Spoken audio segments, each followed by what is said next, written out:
No one cares about Job until they need Job. When Katie came to all the pastors and was like, we're going to do the stories that shape us. You get to pick your own story. This was the first one that came to mind for me. I love Job. I didn't really care about Job for a long time until I needed Job. So that's why I'm going to share Job's story with us tonight. A special welcome to those of you who are watching the recording of this. I am taking a page out of Pastor Cieslick's book, and we'll be using a lot of the Lego Brick Bible today. Job is 42 chapters long, and I do want to give a good arc of his story, which is hard to do in 1 hour. So we are going to get a lot of the highlights through the beautiful brick Bible. This is our good friend, Job. He won't look like this for very long. If you have never heard about Job or you don't know a lot about Job, Job is in the Old Testament. It is part of the wisdom tradition. I don't really think that Protestants and Lutherans do a lot with the wisdom tradition of the Bible, the Psalms, the Proverbs, Job, Song of Solomon. Those books we don't touch a whole lot for various reasons. So I think it's just fun to lift up one of them tonight and see what wisdom we can gain. I'll begin with 2 ways of reading Job. Often, it's read through a very theological or philosophical point of view. This is what's interesting to really smart people about Job, are the big questions that Job poses and the big question that Job then doesn't answer. There are so many books, so much writing, so much talk and discourse and blah, blah, blah, blah, blah about all of the big questions that Job uncovers for us about why do bad things happen to good people? Why does evil exist? We'll touch on some more themes later. This is really like the main way that people historically have read Job, written about Job, and it's really why I was never interested in Job. There was a whole class on Job in seminary, and I had a couple friends who took it and loved it, but I was like, why would you spend a whole semester learning about this book that has no answers in it? Like, you don't finish the class with any answers about God or suffering or, so why would you take an entire class to do that? That wasn't interesting to me.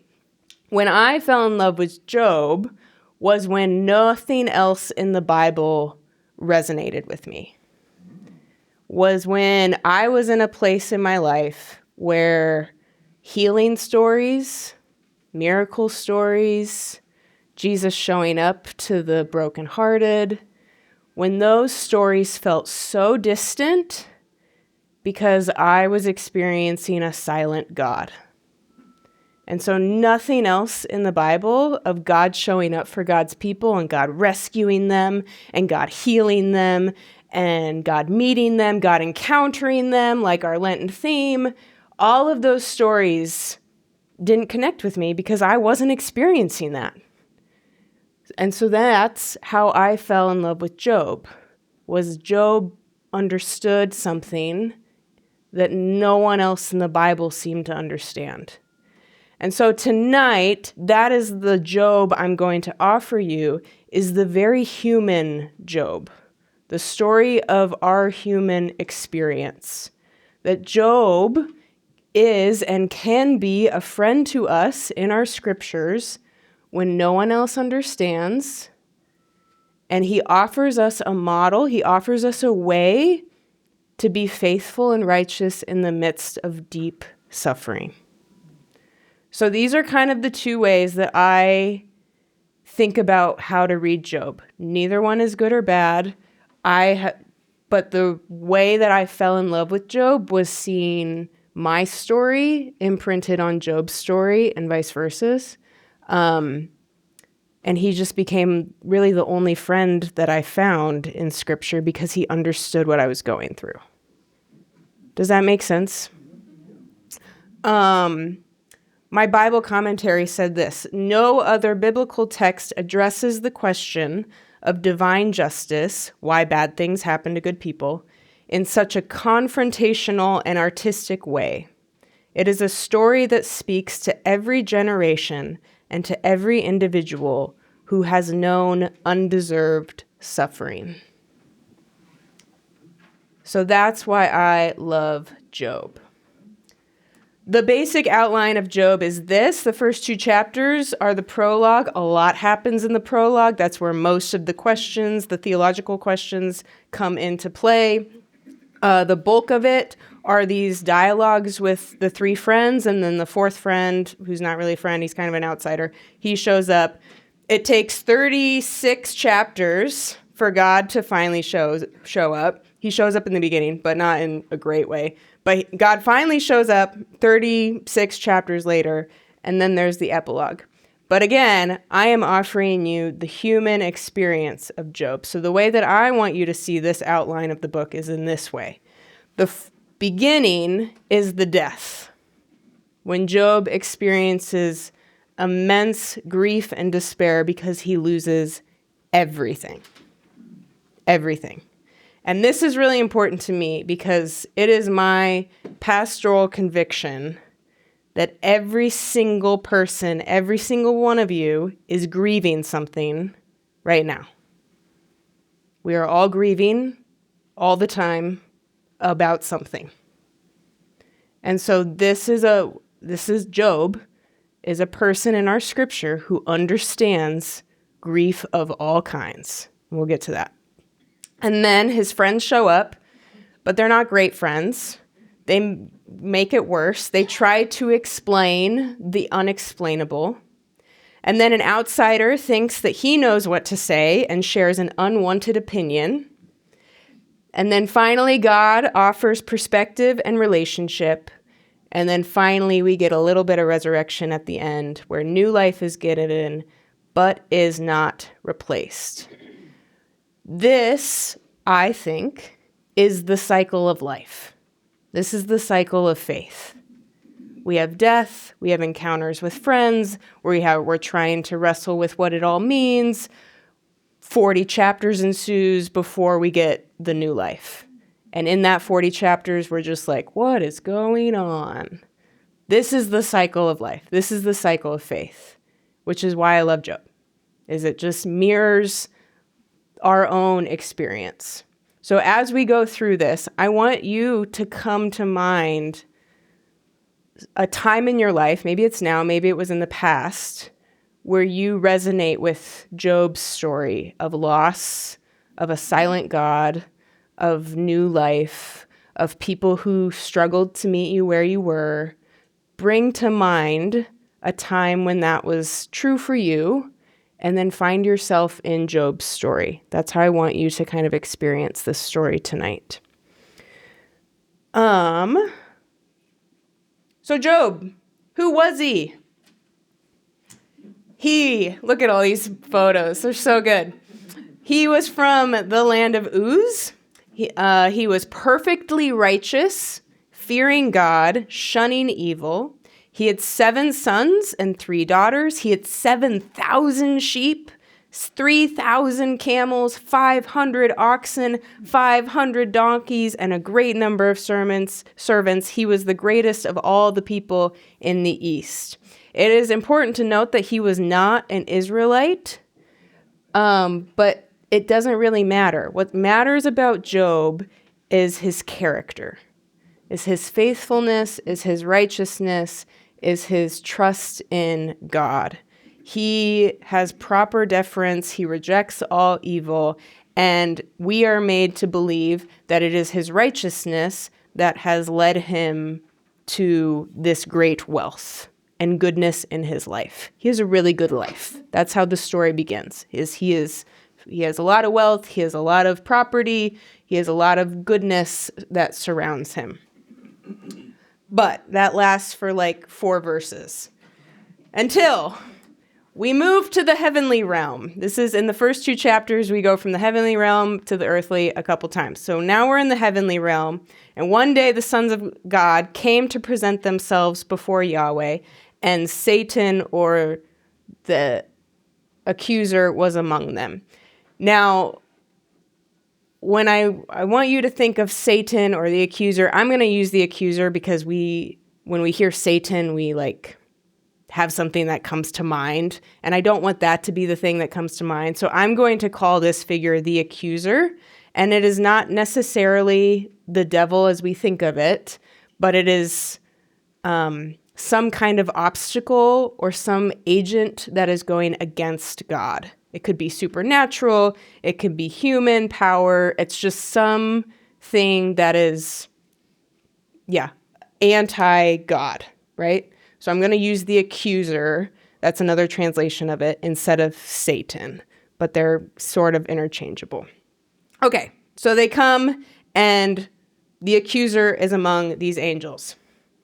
Yahweh asked the accuser, "Where have you come from?" And the accuser replied, "Roaming about the earth, going about here and there." Yahweh said to the accuser, "Have you taken note of my servant Job?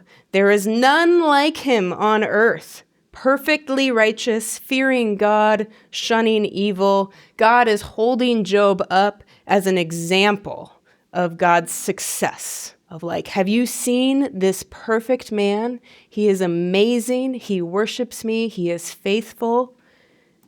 Satan says, "Yeah, and not for nothing, you have put a protective wall around his family and his possessions, blessing his prosperity and increasing his wealth."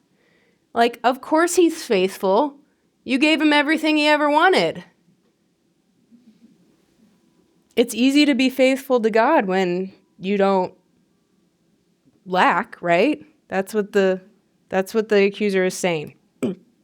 "But," he says, "if you were to stretch out your hand and destroy everything he has, he would surely curse you to your face."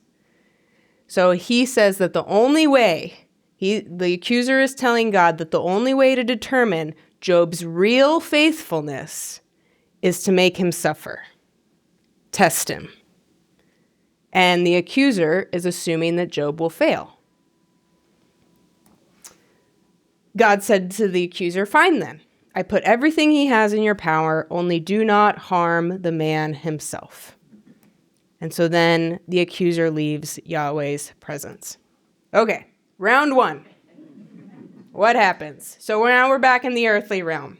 One day, Job's sons and daughters were eating and drinking at the house of their eldest brother.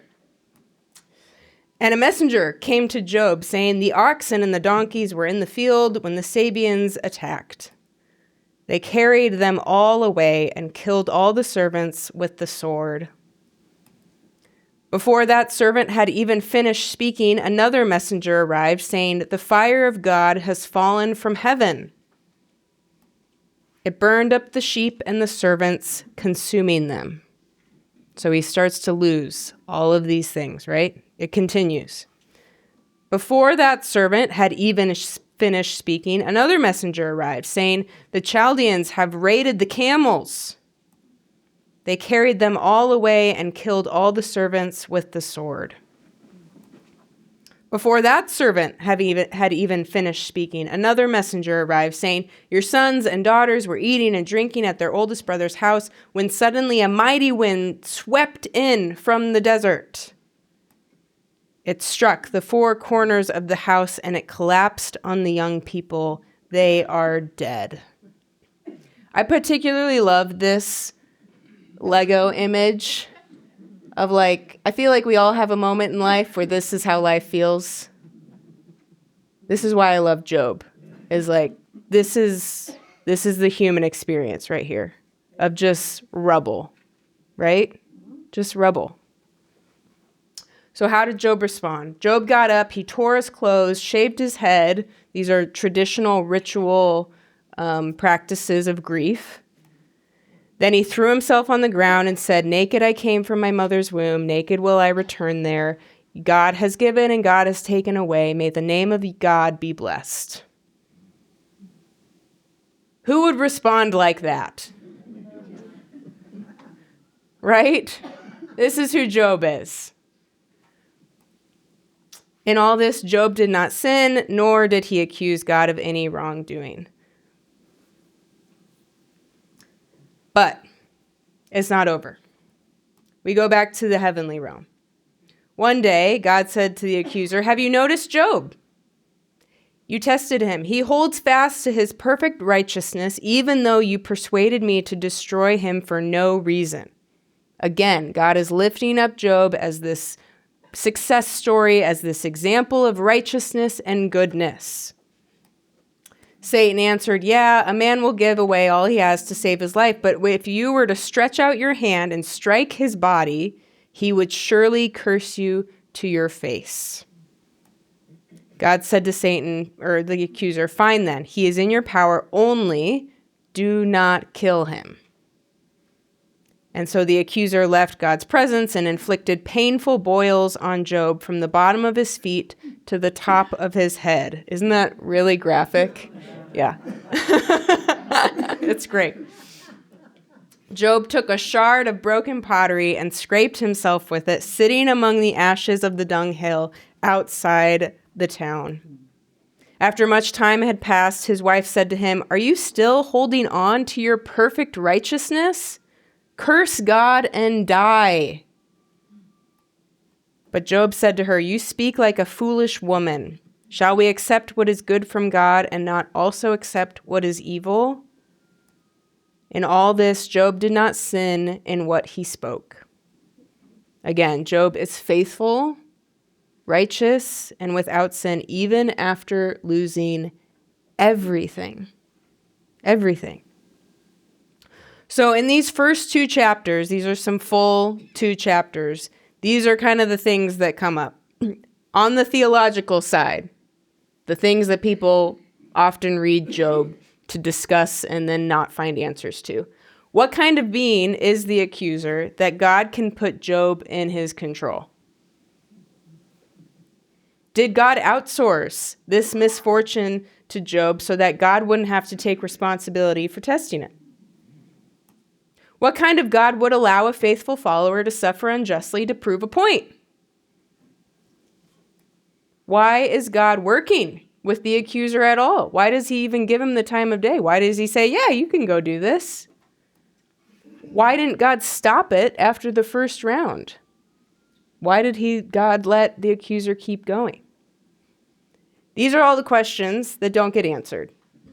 And so if you ask them to me, I won't have an answer. And we can sit with this. But again, I really love Job because of the human connection. And so the stuff that we know about Job from these first 2 chapters are that he experienced immense loss of possessions, wealth, and property, that he had the death of most of his family members. He had his loss of health. He had his loss of home, of safety and security. He was outside of the city walls in that last photo we had of him. He had a lack of agency in his own life. He lost complete ability to decide for himself what was happening to him. It was just happening to him. And he had loneliness. Like not even his wife was in his corner. He was all alone on this pile of dung with a broken shard of glass, and not even his wife was with him. I am 100% sure that all of you can resonate with at least one of those things, right? That's what it is to be human. That's why Job is great, is because he's in it. He's in the dirt with us. And this is how the whole story begins. We continue. The next section is of the 3 friends. Eliphaz, Bildad, and Zophar is how I'm going to pronounce them. I don't know if it's accurate, but this is a lot. This is like 30-some chapters of the book. We're not going to cover all of that. So I'm just going to pick out some highlights a little highlight reel of the true love they have for their friend Job. That was sarcasm.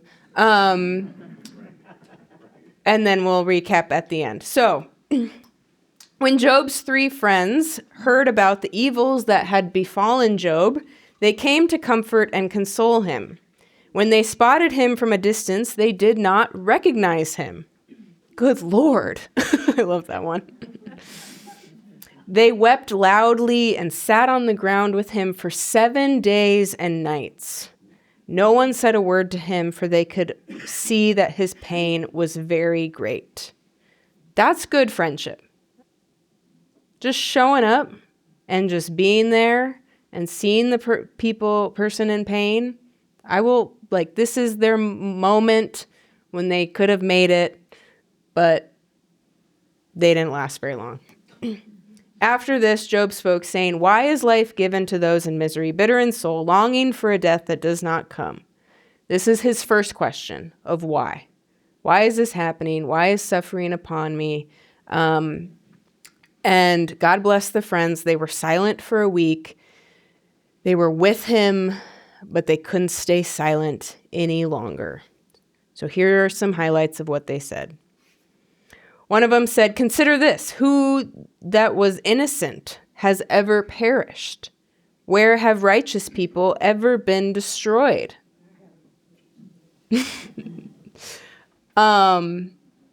Essentially, if you were perfect, would this have happened to you? Blessed is the man who God corrects. Do not despise the discipline of Shaddai. He wounds, but he also bandages. He strikes, but he also heals. This is for God to, make you better and prune you and correct you, right? This is how God is disciplining you. This is how God is making you better. Another one said, "Does God pervert justice? Certainly, God would not forsake a perfectly righteous man, nor give aid to an evildoer." Again, attacking his goodness, his judgment. You're not actually that good. God wouldn't do this to a really, really good person. Another friend, "Is this all talk to go unanswered? How I wish God would speak and reveal to you his wisdom, for then you would know that God has punished you less than your sin actually deserves." It's a doozy.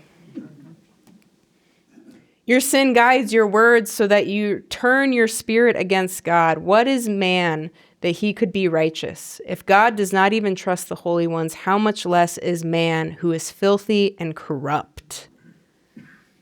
Isn't this great? Really comforting. "Do you think it's for your piety that God punishes you and brings justice on you? It is for your great wickedness and innumerable sins. You stripped men of their clothes. You withheld water from the thirsty and food from the hungry. You sent widows away empty-handed and crushed the arms of the orphans. This is why snares are all around you and sudden fears terrify you." Imagine in your deepest pit and someone just names all the things that you failed to do.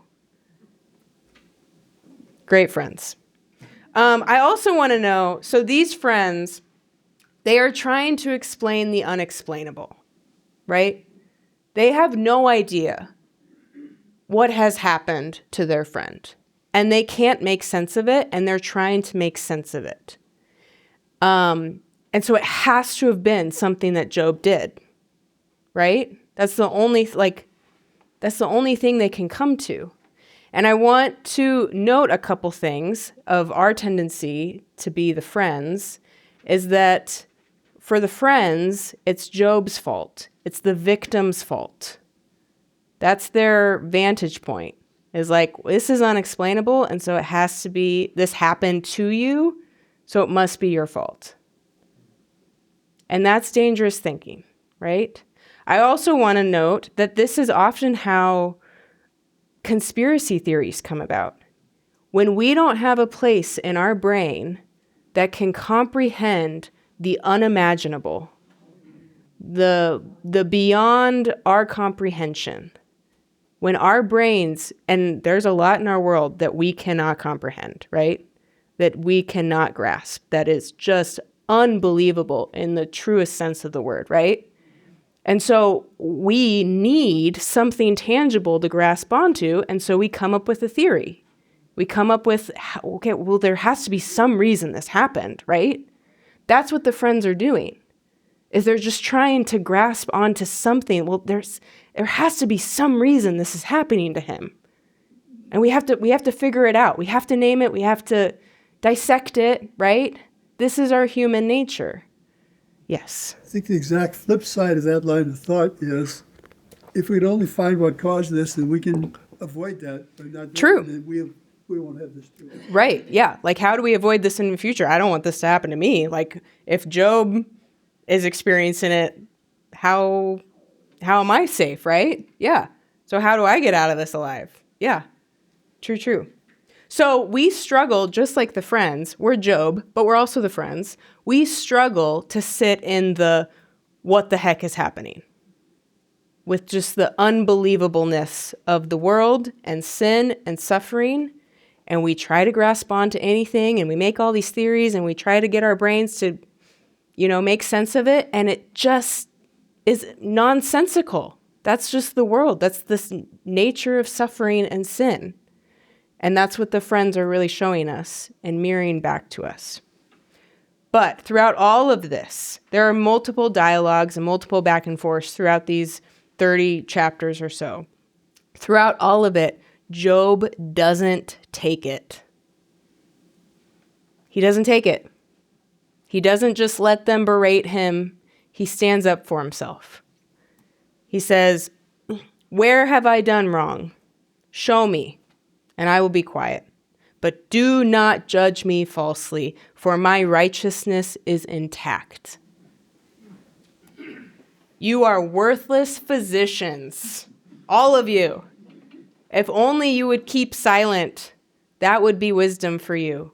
Now listen to my argument. God may kill me, but I will nonetheless defend my ways to his face. What miserable comforters you all are.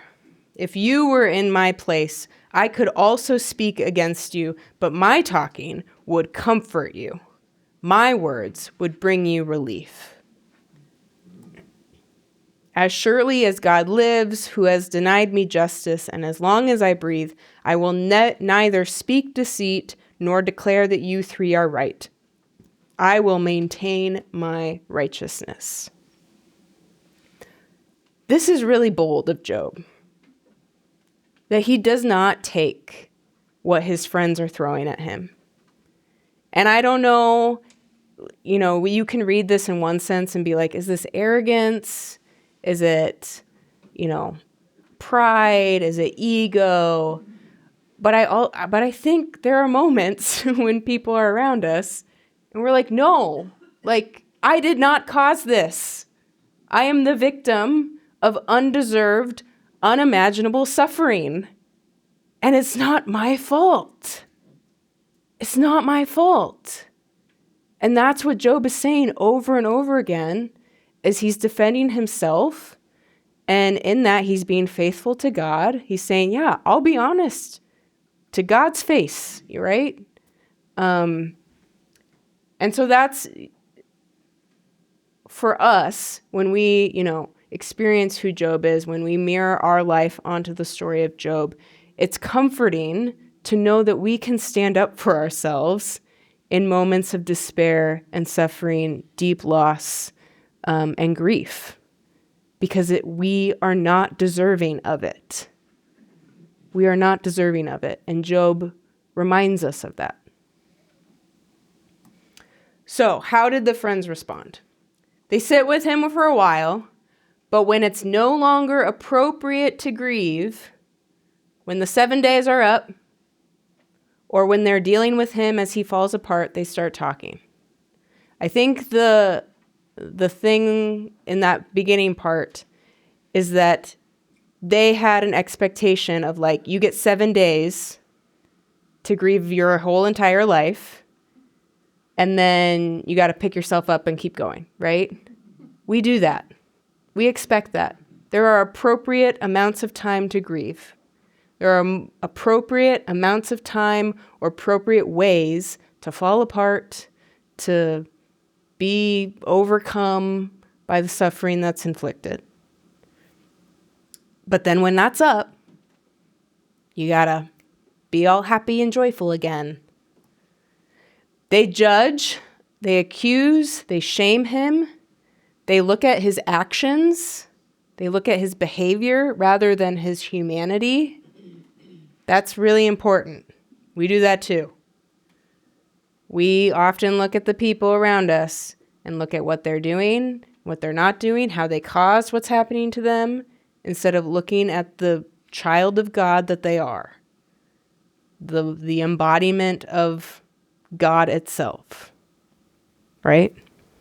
If we didn't do that, we wouldn't be sinners. How do you mean? Oh, The judging part that right. you're talking about. Yeah. If It's we- part of our sinfulness that we do right, that. We wouldn't be sinners if we didn't do that. Right. Yeah. You know, if we didn't react that way, you know. That's our job. And it's our call to see each other as, divine bearers of the image of God, right? The friends arrogantly, and I believe dangerously, stand in for God and God's voice, telling Job how they think God sees, judges, and accuses Job. They think they're God. They think they're the judgers. They think they're the final say. They think they know God's mind, right? We do this too. We're all sinners, right? This is a mirror to our human experience. This is dangerous. When we think we are standing in for God, that's really dangerous. When we're doing that with other people's pain and story and suffering, that's really, really dangerous. And then I think the big thing that will come around later too is that they are seeking answers. They are seeking those theories to grasp onto instead of being in relationship with their friend. They were in relationship for those first 7 days. They were sitting with him. They were seeing him. They were place sharing with him. But all throughout the dialogues, they're just trying to figure out what happened. They're not actually wanting to be in relationship with their friend.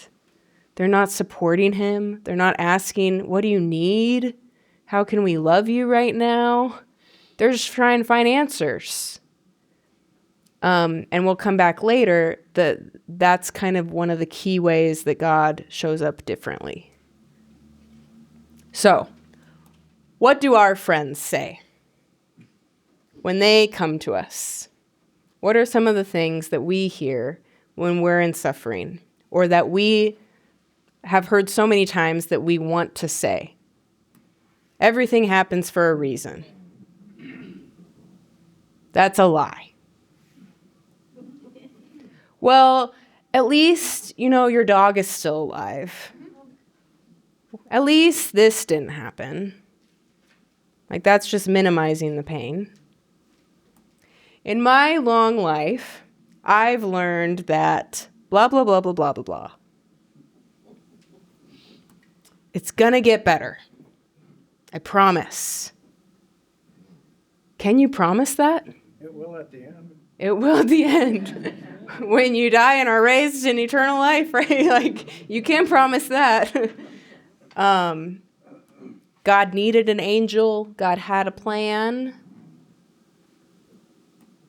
I've done some research, and I really think you should try this diet. I think it would solve all of your problems.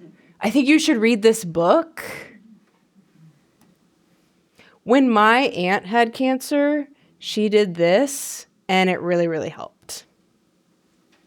All of these things are taking it off of the person, taking it away from the relationship, trying to find answers, trying to grasp onto any sense of control, trying to explain it.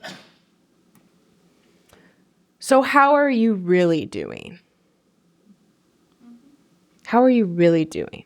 Often people will tell you how they're really doing when they need to tell you how they're really doing. But when you force that on people, It can feel demeaning in a sense. When God closes a door, he opens a window. What I love about Job is that no windows were open.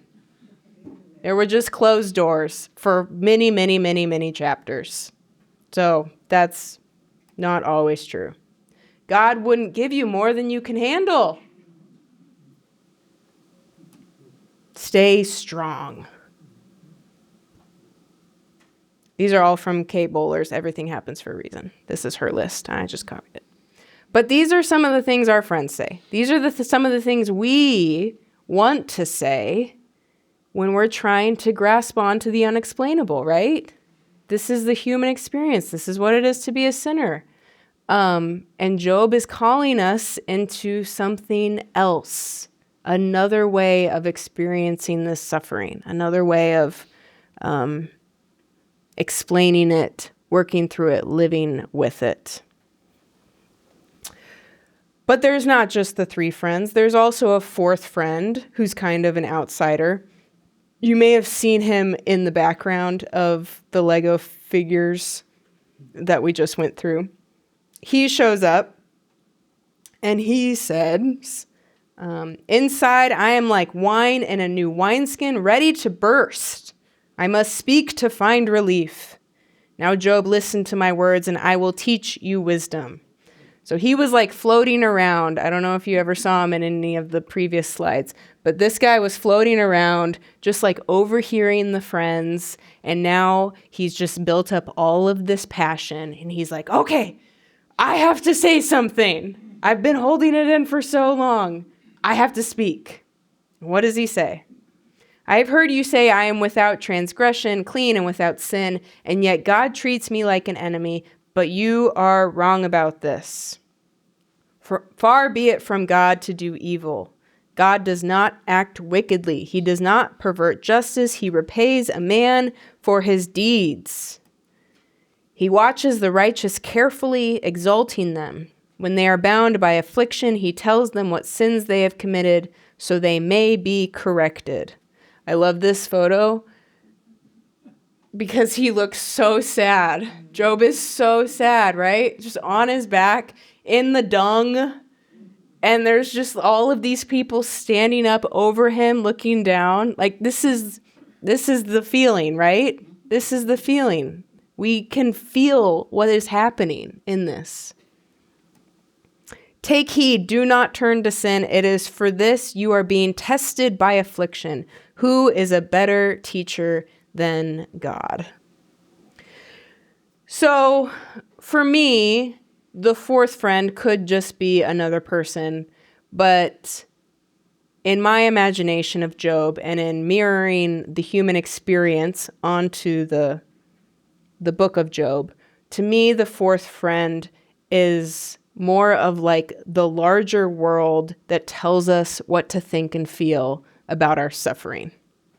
So not necessarily the people who are closest to us, but these external voices. So people in our wider circles who don't know us, who have not earned our trust, those who don't know the full story or don't have our best interests in mind, people who are 3, 4, 5 degrees removed on Facebook. Often they have opinions about our suffering. They're the fourth friend to me. Who else is the fourth friend? Self-help and self-improvement books are fourth friends. They tell us what to feel and how to deal with our suffering. They tell us how to work through it, how to get better on the other side. These are fourth friends. I'm not saying they're bad. I'm just saying they are a voice in the conversation. They are talking to us in this larger world, in this larger discussion. Social media has a voice, is the fourth friend. It is not like socially okay to fall apart and show your falling apartness on social media. Or you can do it, for like a week after the funeral, but then people get tired of it and just want you to talk to a counselor about it. right? That's a fourth friend. Pull yourself up by your bootstraps. Whatever mentality that saying is, whatever equivalent that is come on, just get over it. Keep going. Just keep pushing along. And then pastors and church leaders with dangerous theology. Pastors have done a lot of harm. Churches have done a lot of harm, trying to be similar to the third friend, trying to explain unexplainable suffering. So for me, the fourth friend, yes, in the story, it's just another human, but the human is an outsider. So for me, the fourth friend is an outsider who doesn't know us, who doesn't much care about our humanity or our personhood, who just has an opinion to share with us about what we should feel, how we should get out of it, what it means, how we got into it. All of these opinions are just floating around us as we're just laying in the pile of dung with a shard of glass. That's the fourth friend. Okay. Finally, God shows up. 38 chapters later. Where were you? God comes in a whirlwind. Where were you when I was laying the foundation for the earth? Who determined its measurements? On what are its foundations sunk? Who laid its cornerstone? Can you comprehend the expanse of the earth? Do you know where light dwells and where darkness lives and how to get there? Surely you know, for the number of your days is so great. Do you bring out the constellations in their seasons? Do you know the laws of the heavens? Can you establish their rule over the earth? Will the one who argues with Shaddai correct him? He who disputes with God, let him answer. So Job answers, I am insignificant. How can I answer you? I put my hand over my mouth and will say no more. Do you criticize my justice? Do you declare me wrong and yourself right? Do you have an arm as strong as God's and a voice as thunderous? I know you can do all things, and no plan of yours can be thwarted.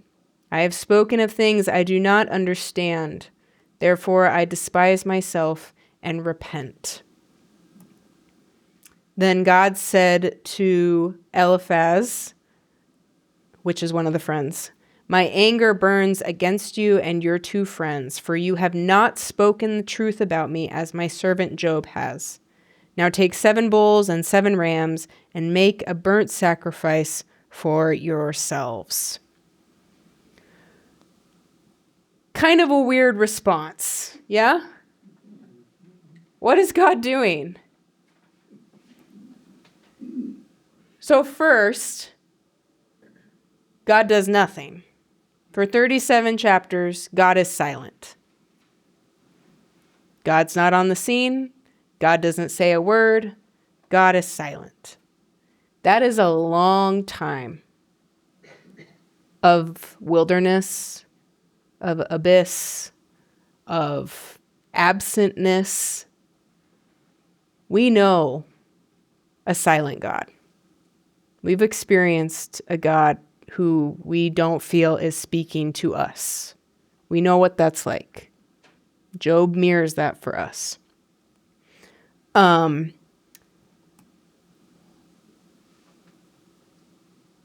then when God finally does show up, God does not attend to Job's suffering. God doesn't answer any of the questions. God doesn't try to explain the unexplainable. God doesn't answer any of the questions that were posed in the beginning. Instead, God has this long, weird monologue, more like it, about the cosmos. Do you know where all the stars in the sky are? Do you know when the light turns on and the darkness comes? Do you know when the animals give birth? Like it's just this long monologue about creation and about how Job knows nothing about creation, but God does. This is how God responds. And this, to me, is a reminder that we have such a small imagination for what God is capable of. We have a small imagination for what new life looks like, for what resurrection looks like, for what miracles can happen. God's imagination is beyond our capacity to even understand. It is equally as unexplainable as the suffering. And to me, that's what all of this talk about the cosmos and the world and creation reminds me, is that God's imagination is so much bigger than mine. God's view is so much bigger than mine. And how I am seeing my experience right now is this small, whereas God sees this whole expanse, more than I could ever imagine. God praises Job, just as God did in the beginning, for Job's faithfulness, humility, and fearlessness. God praises Job a lot. Like Job's faithfulness, his righteousness is not in vain. It does not go unnoticed by Job's God. Job shows us what faithfulness looks like in the midst of tragedy, what trust in God looks like when everyone is telling us either not to trust in God, or that God did this to us, or that we were deserving of this. Job does not believe in a unloving, judgmental God. Like Job does not fall into those traps. Job is faithful and knows who God is and trusts in that God till the very end, and even repents of like, yep, I'm not perfect. I'm not worthy. God offers Job a relationship with this God, the creator of the cosmos. God doesn't offer any answers for Job. The friends offered a lot of false answers for Job. What God does offer is a relationship with Job, something the friends lost sight of. That is the thing that God gives Job that no one else can give him in the midst of this. And this is the relationship that sustains us through everything. This is it. And I would argue that Job maintained this relationship even when God was silent. So finally, the end, the last chapter, is the point of resurrection. God restored Job to his fortune, doubling the amount that he had before. God blessed the second part of Job's life more than the first. He had 14,000 sheep, 6,000 camels, 1,000 oxen, and 1,000 donkeys. That's double the amount he had in the beginning. He had 7 sons and 3 daughters, and he lived for 140 years. What I love about these Legos is that what does he look like? What was that? He's the scabby guy, right? He doesn't look like the dude we saw in the beginning. And I think that's a reminder to us of what new life looks like and what it doesn't look like. Is that Job stayed the same Lego that he was throughout this whole story. His boils scarred over. He was given twice as much as everything, lived for 140 years. And that's all amazing. That's all good. And yet it's still not a replacement for what he lost. The grief is still there. It's not something better. It's completely and wholly new. Resurrection is something that is entirely new. It is not going back to the old. It is not returning to this guy. Because that guy no longer exists, right? This guy in part died with everything that he lost. And so a resurrection is not returning to this. It is taking his boiled, scarred over, wrestled with God, laid in the dung for 38 chapters body, and leading it into something entirely new. Get back. And that's what it looks like. Resurrection. The sight of resurrection. So we bring both our old and dead selves with us in part into resurrection. When we grieve, when we lose, when we have experienced immense pain and suffering, we are scarred. We are not the same as we were before. And when we walk into that new life, we bring these dead, broken, scarred bodies with us into that newness. And we might not be boiled over anymore. They might just be scarred, but we still carry that with us into the newness. And two stories that remind us of that are Lazarus, who Pastor Dixon did his thing on, right? I think the raising of Lazarus in John 11. I think I preach on this in a couple weeks. He smelled really, really bad. He had been dead for 4 days. I bet he continued to smell bad. I bet that stench didn't go away. Another one, Jesus. When he rose from the dead, he had wounds in his hands. He had piercings in his sides. He did not go back to this perfect body. He had scars from the death that he had experienced. We are scarred people from the loss, from the grief, from the suffering, from the despair, and we bring those scars with us into this newness that is just as unexplainable as the suffering we have just experienced.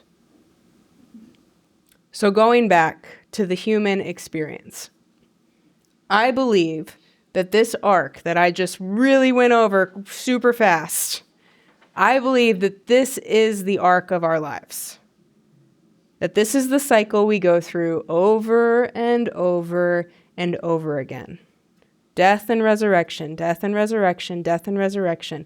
And within those periods of death and resurrection, we have these experiences of friends coming to us, of the world telling us how to think about it, of encounters with God, who is trying to get us to think even bigger and more expansive about what God is capable of. This is our story. This is why I love Job. It's because he offers us a really, really human mirror to the life of faith, to the relationship we have with God, to the thing that is promised to us in Lent, that we are leading up to Easter, this death and resurrection. This is not something that just happened to Jesus. This is our story. This is our routine and life of faith. So my hope is that you will find a friend in Job when you need someone who gets it. When we hear miracle stories like we're hearing on Sunday right now, and it just feels like, oh, that would be really nice. I could use that. I could use that healing. Where is Jesus? I don't feel like God's talking to me. That's when we go to Job, right? That's when we can call on Job to be a friend. When other stories in the Bible aren't hitting the mark. Almost there. Last thing If you care about Job, or you want to care more about Job, here's my ABCs, first, second, third, what you should do. Start here. Read the book of Job. It's long. It's really wordy, as you maybe have sensed from the Legos. So I would maybe invite you to read it in the Message translation. The Message translation is written by Eugene Peterson, and it's a lot more modern lingo. But read the book of Job. What stands out to you? Read different sections of the dialogue. What are the friends saying? What resonates with you? Just find your story in the book of Job. That's where I would start. If you want to dive a little deeper into those other questions or into the story itself, I would lead you to enterthebible.org. Nope. This is a great, just basic. You can do this with any book of the Bible. The whole Bible is on enterthebible.org. It's a resource through Luther Seminary that is just really good. Has basic and deep things. It has podcasts. It has outlines of characters. It has just some more depth if you want to dive a little deeper. Check out Job on enterthebible.org. If you want a book to read, I would offer you Catherine Schifferdecker's Out of the Whirlwind. She was one of my seminary professors and actually taught the class on Job that I did not take. And this is a really interesting way of reading Job, creation theology, and it really highlights that part of God's, when God shows up and talks about the cosmos and creation. It reads Job through a lens of creation theology. So that's just a really unique way of reading the book if you want to go super deep. Finally, if you were one of the people who read Inspired last summer, if you haven't read it, 11 out of 10 recommend. Such a good book. But there is a fun little, I don't know where it is. I should have found it before. There's a fun little piece in here about Job that makes it accessible too. Super short. Highly recommend. I think that's it. I'm going to close this in prayer and then I'll open it up for questions. I'm going to pray this one that's on the thing. Full disclosure, I did not write this prayer. Pastor Los wrote this prayer because I forgot that I needed to write a prayer until I was on the plane on Saturday, and I knew Katie needed it sooner than that. So Pastor Los wrote this prayer, so let's pray. God, you created the universe and all that is in it, and yet you also reach out to us to be in that relationship. Grant us a sense of wonder at all you have created and a sense of peace that even when we don't have all the answers we may want, we have you and you have us. In Jesus' name, amen. Thanks for joining us online. See you next month.